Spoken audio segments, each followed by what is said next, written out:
Sister Grace, you know.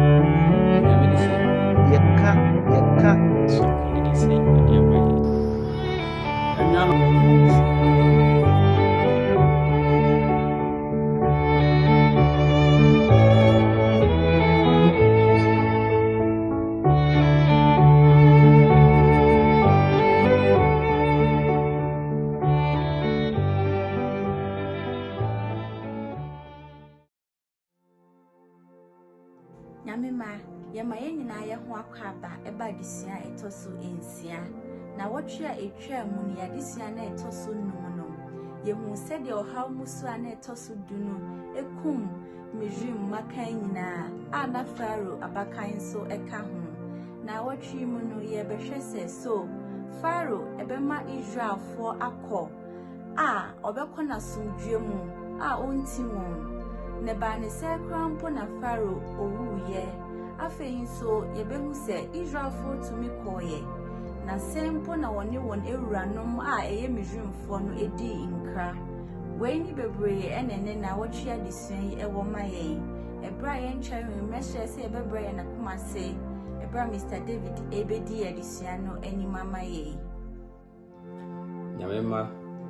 ansa ne bifi na disuan asene die mu se ebebo mpae Yankopon ni abankase no ntwedampo wona ntiase ni nyansa ifuwo ebrimu ebisua wasem esese bedume mu ntiase ne a obedi enim so esese beka no ho na mani nyansa nimdie wo Yesu di munti amen Ansa ni ebewura ye na disua yi mu no na me mpese we kai wo se ye Sabbath school we bua wo Sabbath school adisua mu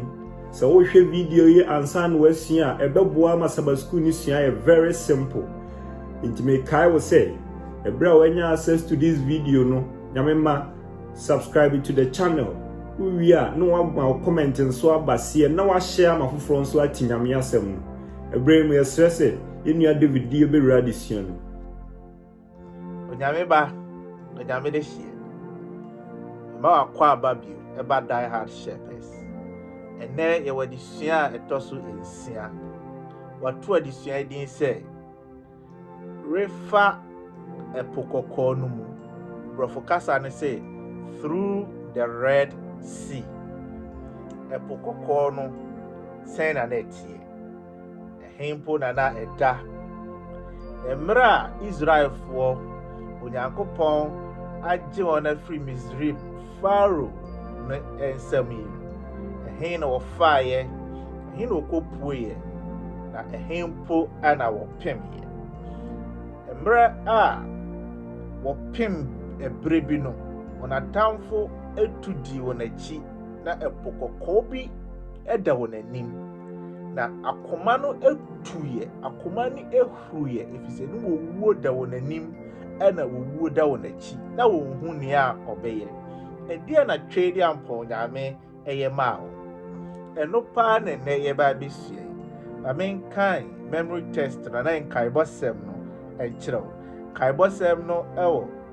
Exodus etie ye du enai imu ye du miensa eni edunai onyame asem se na Mose eka kire oman no se munsuro munyina pintin na monhwe Awurade nkwagye a ode ebe kire mo ne na Misrimfo a muhu onei muhu won da biara edabi Awurade beko ama na modie onyeko ene ebegyina asemre so adi enkomo na ansa na yebewura de suani mu no ye share yenjumadie ase yenya enipa ma wonni ye nachi etise na wotwe etwam mi pa che se yenya subscribers me brei se na wotwe etwam ekire se na wotwe etwam dodo a eba alliance be sua ade wanya kwadworo kra wo share link no eme a wadofo ebe hweye ema won so be di akire se obeboa amanyam djuma no akoso pa enti umma me break akra na me na adofo we ase odofo a wodikan a o comment ma ye hu no eye Joseph Nkwanta toso eye yenua Nicholas Ayaba, yenya Atakra Kennedy, yenya Kingsford Money, yenya Godfred Asabre, yenya SK Music, ene yenya Abraham Obuo, Priscilla Ajiri, Ameya Esther, Collins Usu, Ebenezer Pepra, Asari Kwabena, Esther Black, Akufu Ado, Afari Selina, and Sam Michael, Constance Osei, Oliver Malfo, Jamena Prince, Melon Francis, Grace Pepra, Isaac Kuma Sapo, Ena Reynolds Kakari, Adolfo no me eye nipa won bo won din ma ye hu won ye besere se biaya mufri no e amoma ye hu na emra ye siesie ye ho pese ye kokanyam semi no ye hu biaya ye kwa e bia e benya emwa se ye wadofo wa ha muntu be boa ye numre se ye kasa na se ye health ministries ahodo onyame enhira mo pa biaya wo a wutie yen bia me yente won ka nye hu kwan ya yanso ye besi fada wase ene wanya ensa woso ene adisua no ye re Exodus ti ye dunai no pa ene etia eye edunum eno nunuanom ne adofo enom onyankopon ye se wo ye nyina ede Misrim bia no ana Egypt bia no waye adisua no enyina Pharaoh no so enkoa onyame epese waje omanmu ni nyina so Pharaoh a odi omanmu no anim no wa prim na koma enti homeda na disua no ema yehu se twedi ampo onyame gi a oje oman Israel efri nkwayem akọ adehiyem free slavery to the promised land free Misrim akọ Canaan no ne kese pa mu no the fair no eschatology typology ne kese mu pa na gina ha ma bibi gina ha ma twedi ampo nyame a obegye adasama afri bonemu ede won akọ osoro enkwagye enti emra yesu ade nyina no na saa mfoni no twase utwa no wo trim oman Israel won kwada ompanifo won yire ne won kunu no mu nyina na woni ahoɔden bia won ankasa ahoɔden mu de ko betena hɔ afebɔ onananom ne wonana kanso anyina bewu ato Misrim asase no eso efise na Misrimfo wɔ ahoɔden esen wɔn na woni tumi bia oman ne mu ane yawo won ato enti ahenkwa no wɔ pie akwakoye akode ho niema ede ababɛko hwan ene ebedi won anim emra de bia wokɔ adwuman ahenkwa no ofa kɔboaboa wɔn ho ano enti na bia ya wɔwɔ no na etwa sɛ onya abasa emu ɔden esi onya tumi a ebro tumi eso ene begye wɔn enti ogye a na Nyankopɔn egye Israel afri Egypt nsa no ensam no yɛte ase pefe sɛ Onyankopɔn enkuto ahoɔden ene ye ni nyina na nye ɔmanfo ne bibia enkwagye mu no enipa yeni kyɛfa bebree bi a yɛwɔ wɔn kwagye nya yɛtumi yɛ bia ɛyɛ Onyankopɔn ɛna ama na ba ne saa sɛ nye Onyankopɔn a yɛntumi nyina bonsam abɔfo anim kampɛsɛ yɛgyina ɔbonsam ankasa yɛdɛn anim enti ritwa epokɔkɔɔ no yɛfiri Egypt akodru bɔhyɛ asase no so no na egyina twedi ampo Nyankopɔn nkuto eso kwasiada na disua no asɛm a Moses osre Pharaoh say Onyankopɔn Exodus chapter 5 verse number 5 ɔse Onyankopɔn say mame man enko na wonko som me na onhome the word rest home a na wo ho no yɛ Sabbath say wonko som me ewo home da na eyade a ehia twedi ampon nyame pa ba me fa kwanyare so entu ye ho fo kakra se me nuanom onyame homeda no eyade a nani ku ho enti omanfo no ewo nkoasum for 400 years nyina onyame ho yira no efise enipa nkai no homeda ti oji won nyina no na eye botaye enti na onya nurubo hyasa ase no so kra kwan mu ana ode won traye na oma won mana kwan mu Sinai ena onyankopon sa de mransem duni ma e de kai won homeda te se eyade a na ehia twedi ampa onyame wa mo wan nurubo hyasa ase no so kra ena ode saa ahyade no ma no na oka kire Pharaoh se kwa wo kọ na okosomme na okosomme wo me homedam a request out Moses to Pharaoh na Pharaoh ampene kra na odi nkonua san eto won so na ukọ Sunday lesson mu na kan Exodus chapter 12 ave de edana na adwo ha musu etoso duni ba omanfo no eso no adofo no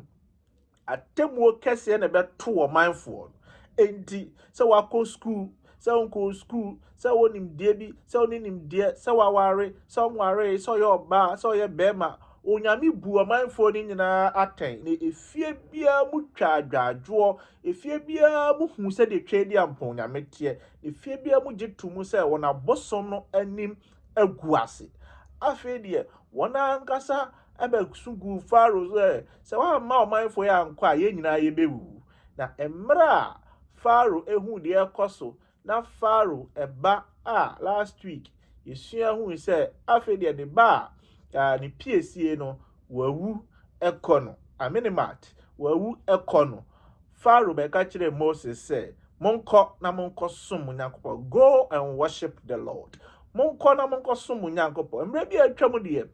oha muso ne be ba won so no o ka kire say mo de monko na monko som na monsa amra na Moses da bi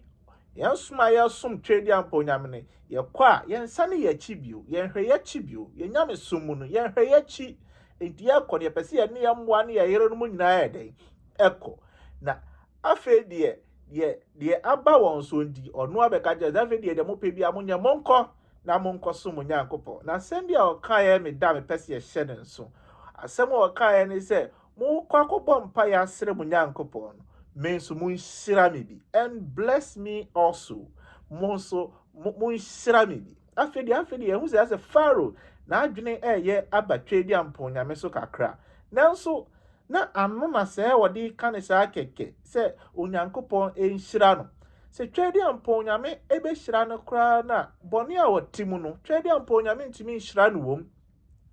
yamfamra fom kakra obi a oye kromfo twedi ampon nyame hira no mana hoɔden a na kyerɛ sɛ kwan bi so Onyankopɔn mana hoɔden ama na bɔ saa kro no obi a oye odwamanfo so Onyankopɔn hira no a na kyerɛ sɛ o mana hoɔden ama na tana dwamanmoni mu agya foforo kunu no mu ana ente sa entina enensempa ekoso wiase wiem no yesi ehwe ye ho yie onkasa ntia bɔne osusu sɛ nipa betumi atena bɔne mu asom nyame onyame edi Pharaoh asisem wei etu yɛmfo saa sɛ yɛmbɔne mu no ontumi enhyira yɛn entemfa ho ne mpa ya obɛbɔ park so abegyina kasa hodo abɛka sɛ wote bɔne mu a otwedi ampa onyame na so asisi ama saa anuama mpa ya na abɔ agye sɛ ofiri wo bɔne mu na twedi ampa onyame ɔyɛ willing sɛ ɔbɛgye yɛn afiri yɛn bɔne mu na wɔhyira yɛn na Pharaoh deɛ na nakoma ɛdene na oda so te bɔne mu nti enhyira hodo a Moses mu be hyira ma ne nyina no na enye adwuma na yehu ampa se na nakoma eden efise otoa so ebetin Onyankopɔn man obi a waka kire yen se yankosom twedi ampa onyame na afedi ye koye no woni won krofo nyina masa aboaboa mo ho ano eba bedi achi eme yehu sampa na Pharaoh na koma eden na onsesa na adwen kwasere na disua no mu no yesan ehu ade bi ye sono nkwa ye hye ne so omanfo do twedi ampa onyame ka kire on se monko mo slave masters enkoa no empanifo na omo aye monkoa no monpanifo no monko won chen eti se ka Joseph ni Potiphar ka Joseph beko Potiphar nje se afede mi ko mi srew o ma mi gold o ma mi diamond o ma mi silver na emra omo ko won panifo nchen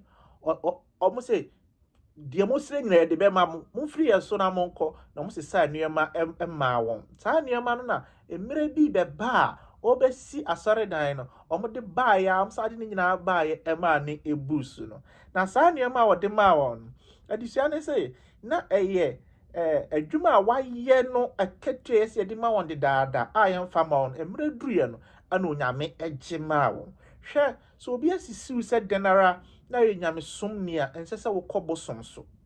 ense sɛ wo bobɔ ne kɔ adu di na tem keka ne ho asɛm bia emere duru a wahu onyankopɔn yɛ ne mmɔho afei die kromofo se sɛ ɔmo gold silver diamond ɛna de ma Israel foi ɛna ade mini adofo mesra woni diem sɛ subscribe to your channel we fa message no ɛma obi foforo ebia obi bɛte nsɛm yi bi one line bi ewom emema na sesa na adwene wo nyankopɔn ho ebetumi de na pue heaven daachi bi obɛkyia wo sɛ message na eduru me nkyɛn no ɛna ma me hyɛ asɛ sɛ me bɔbra pa na me dum munti me nso mapue heaven ha ebi nyankopɔn hyɛ wo den kɔ onyame mmra no so yɛ no otua wɔn ɛkapa Jordan na disua ne sɛ consecration of the firstborn sɛ onyankopɔn sɛ momfa mo abakan yɛka abakan a piesie nkranfoɔ wɔ din a wɔde frɛ no asɛ mo frɛ no tei and akwete something like that akanfoɔ frɛ no piesie ɔmanfoɔ biara ba odi kan sɛ ɔmo wɔ tag ɔmo de ma no onyankopɔn sɛ aboa kora mo na de odi kan ne yɛ media adɛnti na twɛ bi ampɔ nyame sɛ yɛmfa piesie foɔ ne ma no hyɛ ne nso sɛ ɔman Egypt mu no emra twɛ bi ampɔ nyame bɔfoɔ bɛfa wɔ mu ɛkɔɔyɛ no ɔmo abakan nyinaa wuye nanso Israelfo abakan na mu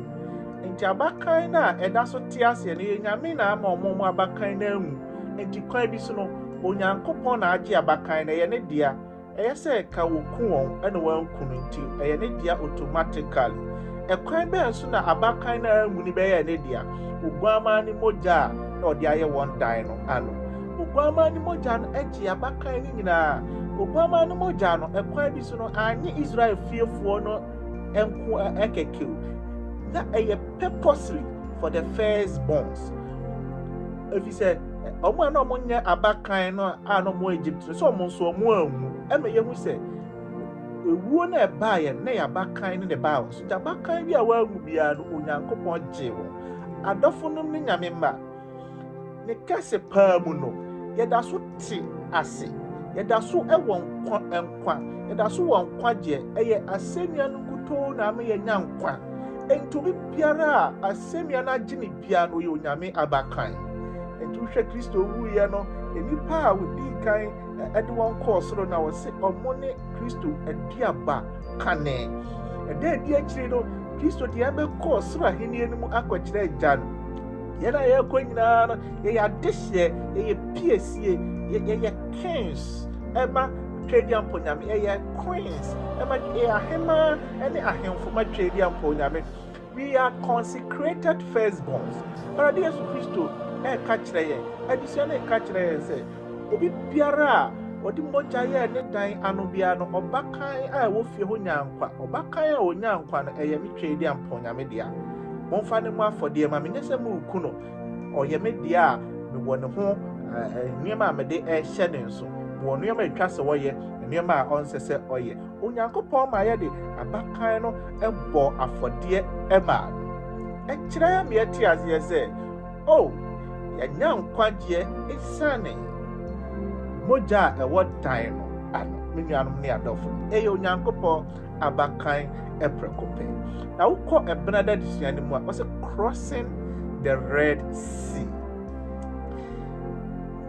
Bela ɛna ɔkɔgyina bepɔ so na ɔhwɛ nipa ko bi a ɛreba sɛ ne yɛ Israelfoɔ bɛyɛ 600,000 sogyafoɔ yi ɔhwɛ wɔn so ohu wɔn sɛ akuakuo bi na Moses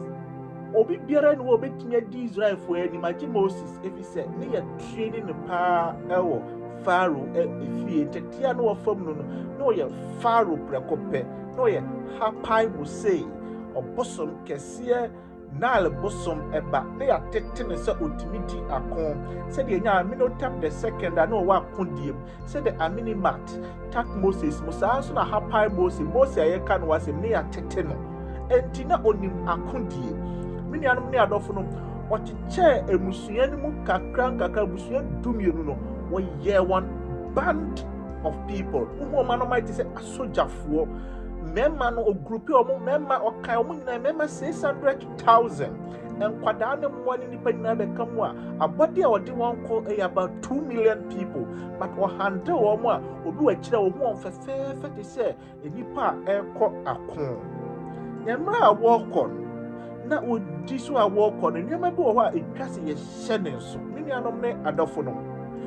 wɔama wɔn sɛ yɛkɔ saa kɛkɛ Oma ohu se anamu a wotu ne yegidie anamu na wotu enye enisu akundie fuo bi na ekɔbɔ hyasase bi so na edie ne ma ohu se yegidie anamu bi na wotu osisa mo kae a yeja odi kan ba asase so na ye fɛ ne Joseph ɔno ene bɛbɔ kwan gidie kwan kɛse bi to hɔ maaye na ɔno ɛka kyerɛ yɛn sɛ owoi no hwene yɛn sie no ewo Egypt asase so adentia efise ne papa Jacob baaye no wa me ansie no wo Egypt asase so na waka kire ye se wa hye ne nompe ho nkom se yemfa ne nompe no enkobo hye asase no so eyede no hu se for 400 years coming me nkrofo ebekɔbɔ hye asase bi so na wo gidie ewo twedi ampo nyame mo na de enwanwa no se no de na onya so yakoa ena wo gidie so be free asase ni so no de onya koa no you be a live a life of splendor privileges luxurious life na no ho tono na wo ka papa bi dem na wo fie papa bi etim na wo nkoa na wo yere na wo ma mo ya hemfo ma nanso wa musa anuama ni nyina me nuanom ne adɔfo no ahoto bi a yenya a otwedi ampo nyame mu nti ene yedwe chama ye bɛyɛ ho yedwe afɔde ye bɛbɔ ho yedwe asɔre da fɛfɛ bi a yebɛsie ho yedwe dressing kɛkɛ ho ni nyina yɛ de nanso de ehia pa ne sɛ mom yenye te sɛ Joseph sɛ ahoto a yɛwɔ mo nyina no mom ye na nidasoɔ enye bɔhya sase no so Joseph say me ba be wudie nanso bɔhya sase no eno ne me focus enti ewom sɛ kwakuo na no wodi kan no na wo kɔte sɛ an army na wo kɔte sɛ asraafoɔ bi die nanso na ye gidie anamu na no wotu da bia so wo hu Joseph nompe na egu bɔtɔm a esi wɔn kɔn ho ɔde kɔ na no akai sɛ twedi ampo nyame wa hyɛ yɛn bɔ enti yɛ den a yebedru bɔhyɛ asase no eso adɔfo no nyame mma na mra wo saa gidie we nyina chi no wɔto wɔ nani ehwɛ wɔ na chi no owu sɛ Pharaoh ene asraafoɔ wɔn akofo a wɔn ho ɔden enyina no waka wɔn abom a wɔde wɔn eba na mra wɔde wɔn ba ne Israelfoɔ twa wɔn ani ehwɛ wɔ chi no ohu sɛ Pharaoh ni sojafoɔ ɛdeɛ na eba bɛyɛ na onim wɔn na wohu the kind of sojafoɔ ne apɔnkɔ a mote so a wɔba wɔn akoma etuye de twedi ampo nyame ayama wɔn nyina no mpa ka wɔn ho a ɛkyerɛ sɛ yɛ ne atwedi ampo nyame de wɔn beduru twedi ampo nyame ɔde wɔ haw mu so makomako edu agye wɔn abakan a wɔamu anyina no na afei de wɔn aba mu ɛyɛ bu asɛm bi a wɔkan wɔ Exodus chapter 14 verse 11 wɔkan sɛ because there were no graves in Egypt, have you taken us away to die in the wilderness? Why have you done so with us to bring us up out of Egypt? And then I want to didn't say Moses. Enti yeni adakamena bia wa Egypt yewu ebesi wo ha umaya ba bewu ato epokokoi anu ana aha de no mo dwene won funu eho gidi a obenya wo twedi amponyam ehu naturally yeni padua no asem to no a enwene kra na ono apese o react enti na se duti agya so a prekope na hyew woni beba on so na wayi wunan na adwene na ma wayi wunan tentem obi ka asem to so ana adwene na ko fa information bi na ba be reply menuanom ne adofo no asem to ase de wo react no ense se banesa o se tuobo na twewani ehwe de twedi amponyame aye eno na emra won bo etu na won hu ne a wo ye won hu nyina no Wednesday lesson we kwada this say marching forward by faith. Moses kan enema nan bi a ebemma won gidie agina se ampa atamfo dimwachi oba obetimi akumo musumu yase mu trumika mu topo kokko no mu a mu betimi ewu mo yase ka mo fa ekwan foforo so akwa ka Filistifo ebehia mo de ntokwa aba be kam wo kwan ama mo adwane asan akọ Egypt enti mo yase mo kọ north a Filistifo wo ho mo yase mo kọ monim straight west ya epokoko da monim yase mo yase mo kọ back to east so a atamfo di machi na mo yase mo kọ south a ekwan bia enna ho biu enti wonanim wachi esoro ne fam nyina asi anida so asa etoda na wanida so sa academic work ne nkoyie afuo no ya na asai de obeye bia enkoyie a Moses se me mamonuama enan a wobetumi de atwen twedi ampo nyame. Exodus chapter 14 verse 30 say do not be afraid. Emma yedi kan ehu enama ye twantro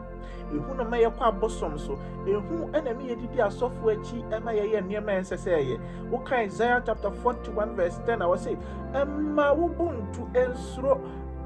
na wonam enso ma me no nenam wonam ojamu am ne nenam mi twedi amponya me meye wo trene nifa ensuro me nyame meboa nyankopon asem emma wo buntu da bia no waye obabu a wutie mi waye wayere a wutie mi waye oku a wutie mi ensohwe no anu odin se denara ensuro fa no tu trim se twedi amponya me oka wo ho ka kira am se hwe na mo ansuro Israel hena mo ansuro ye tosu ne no stand firm stand still munyina pintin hwe yo gidi ni na wanyina pintin a utimi ekokọ abosom so ema ye de wo how bi kra koto so na afede eno na ebe se ni wo fiefo nyina asemu ba enwene atro betwa atwitwaje wo ho enwene ekwan a wo be fa so ama wa ho atọ tubu ye din uye dino reflect dwene de twedi amponya Nyankopon aye ama ho na obehu se twedi amponya me na yese act Onyankopon na yese otu anamo na nyawo enti asem ne ba na yese otu anamo a waye mistake asem ne ba na wato obo no adwendwene onyame no aye din na onyame be dikan atu anamo na nyese Israel fo otu anamo na ye Nyankopon na yese otu saa anamo Onyankopon anamo obedikan atu no ene de be kire ye ne aye nye. Now also to us the third thing is our shining so our memory verse in Bible say you will see the deliverance of the Lord today. And say once through now we jina pintia ubehu de twedi ampo nyame obeye ade a opese wo hu ene say de bia no hunu hwe to ani nyani da so wo say ubehunu de twedi ampo nyame da bia mo wani ensi nyame so se wo hunu bibi se wo hwe bibi a kyese da bia wani da bibi so eni wani mfi twedi ampo nyame so se wo ko obi man so na suku sam ne din ma wakai se obi man so na twedi ampo nyame e ma Daniel mu nyansa na ebro afoforo so hunu da bia hwe bibi foforo Nyankopon ayam afoforo kwantuo ne ya din se denara ya wonyame somfo a twedi ampo nyame eso wo mu e de bon koye adwuma ne sɛ a twedi ampo nyame emre bi a wadwuma sɛ de wɔyɛ ma wo wa mua na da bia no dwene the positives ye the Bible ni nyame asɛm to nkyɛn a nim de fo me yɛmu sɛ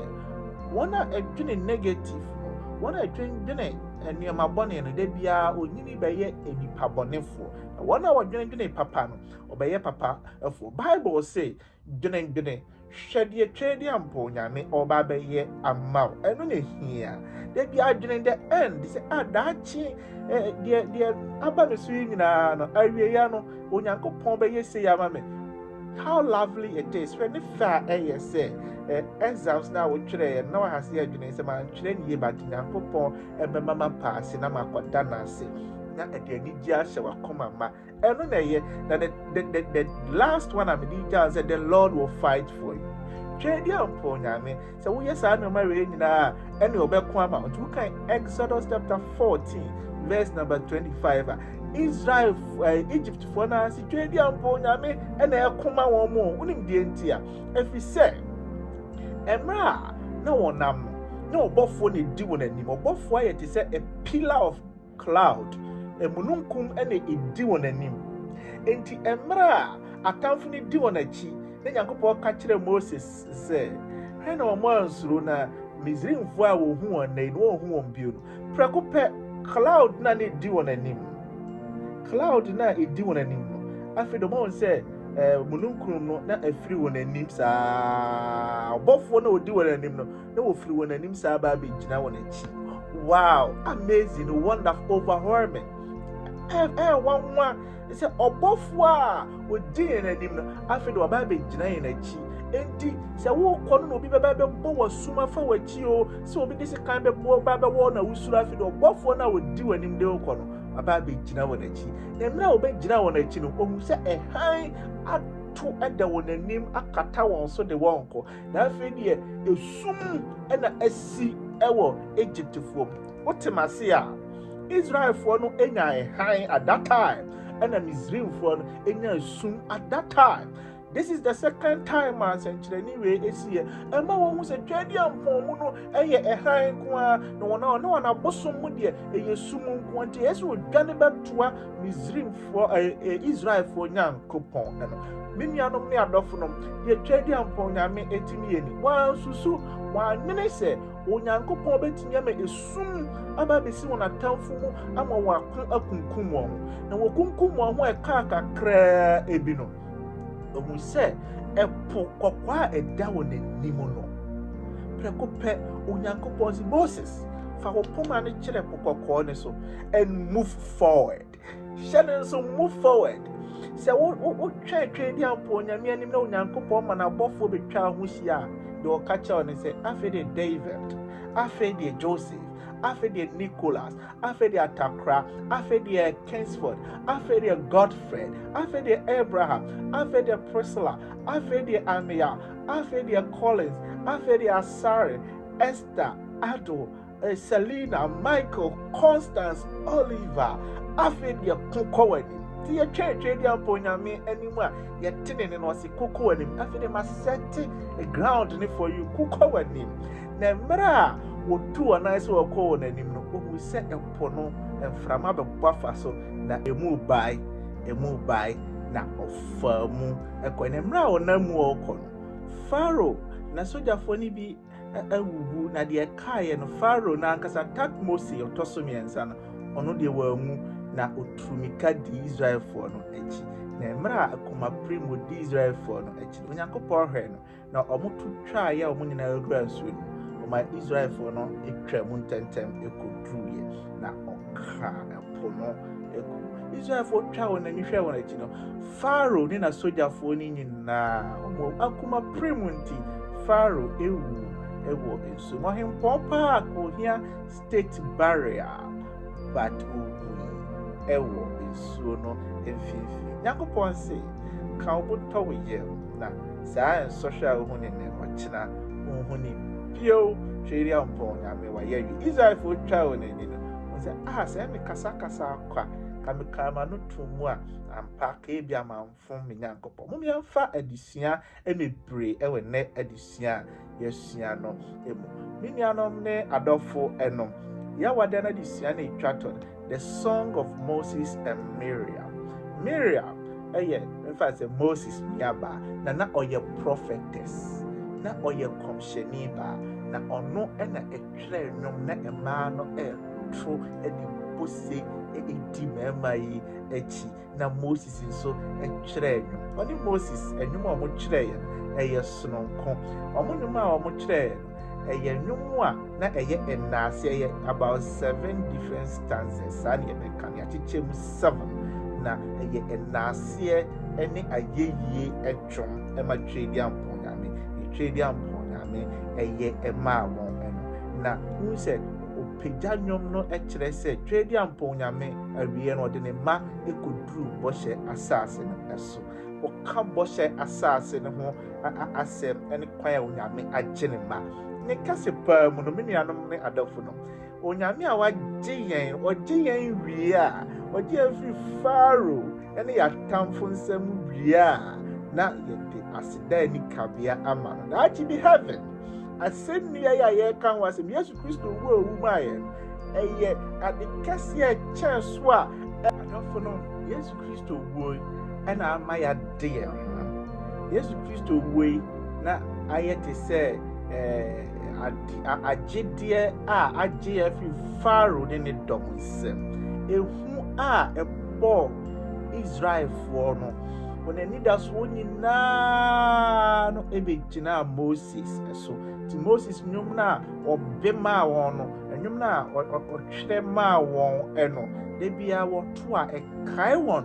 nkwagyeɛ bi a Nyankopɔn de maa wɔn mmerɛ na wɔn ahoɔden asa na oni anidasoɔ na oni tumi na ɔgyefoɔ bi gyee wɔn ɛdɔn a ɛdi akyire no Nyankopɔn sɛ yɛbɛto Moses ne Oguama ne ho dwom efiri Israelfoɔ pɛn so saa Moses paa no wɔnim no paa nipa a wɔwuiɛ a wɔahu agyenkwapa Yesu Kristo wuo no wɔte Moses wuo no ho asɛm no Moses nnwomtoɔ no ho asɛm ase yie ɛne nkwagye ɛbaeɛ no yie nanso ne nyinaa no ɛpagya Awurade Yesu Kristo na yɛn nso a Yesu Kristo wuo yi abɛto yɛn a yɛate aseɛ yɛn nso yɛbɛto Oguama ne ho dwom na da bi heaven mmerɛ a wɔka kwan a Onyame gyee wɔn firi Egypt ɛde wɔn bɛduru Canaan yɛn nso yɛbɛka ɛkwan a Onyankopɔn gyee yɛn firi bɔne asase wei so na wɔde yɛduru heaven yɛn nyinaa yɛbɛka bom ato Oguama ne Moses ɛho adwom ɛno na meto nsa afrɛ sɛ me nuadɔfoɔ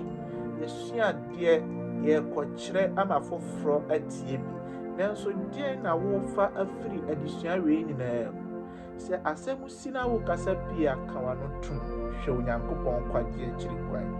sɛ Onyame yɛ biribi ma wo a to dwom da n'ase deɛ twa toɔ no fo ani si Kristo so na yɛne ɔno nkutoo ɛna agye wo te sɛ ne piesie ɛte sɛ n'aduaba kane ɛno Onyame mmoa yɛn ɔnka yɛn ho sɛdeɛ moyɛ maa yɛn na wotwetwaa mu ɔntoa so deɛ mo yɛnhyɛ ne yɛnka baabi a yɛfiri nso ma yɛnhu ne yɛntimi ne mu nni nkɔmmɔ yie Nyame mmoa yɛn nyinaa ɛwɔ Kristo din mu nti amen Nyame ma yɛda Onyame ase yɛde adesua no nyinaa ba wieɛ na ansa na yɛde bɛkɔ awieɛ korakora no woma yɛnhyira so ɔdɔmfoɔ yɛda wase sɛ wonam honhom so na watu yɛmfo ɛte sɛ aseda ɛnka wo din yɛserɛ anamɔ biara ɛtwa se yɛtuo no ma yɛmu ahoɔden ɛsakraeɛ biara ɛtwa se yɛyɛ no ma yɛmu nso ahoɔden hyira yɛn na ma honhom kɔ so ne yɛn tena sɛ na wɔtwerɛ sɛ ne yɛbɛsɛ de ahyia mu bio wɔ Awurade Yesu din mu nti amen Die Hard Shepherd Twi ɛma wakɔ aba biem ne akae wo sɛ wonya access to the video a yɛserɛ wo a sɛ bɛboa ama dwumadie no akɔ n'anim no subscribe ma yɛn afei wohwɛ video no wie nso a no wa like yɛpɛ sɛ yɛserɛ wo sɛ wo comment ho hia yɛn enti mo asɛm mmra aseɛ ka biribi kyerɛ yɛn hyɛ nkran fo asɛm busa bi bra na sɛdeɛ tie biara comment section yɛbɛyi obiara no wei nyinaa boa ama dwumadie no kɔ so yɛbɛsɛ sɛ wobɛhyɛ ma foforɔ nso nsaka video no na ma Die Hard Shepherd yɛadesua hodoɔ ne yɛne wasua bom ne yɛatwɛn ɔsoro ma yɛtɔ so mmienu nyame nka yɛn nyinaa yɛho ne din mu nti amen nyame ma yɛda yɛn nyinaa yɛase sɛ mogye brɛ na mo ne yɛn asua yɛn Sabbath school yi yɛbɛka ne sɛ Onyankopɔn nhyira obiara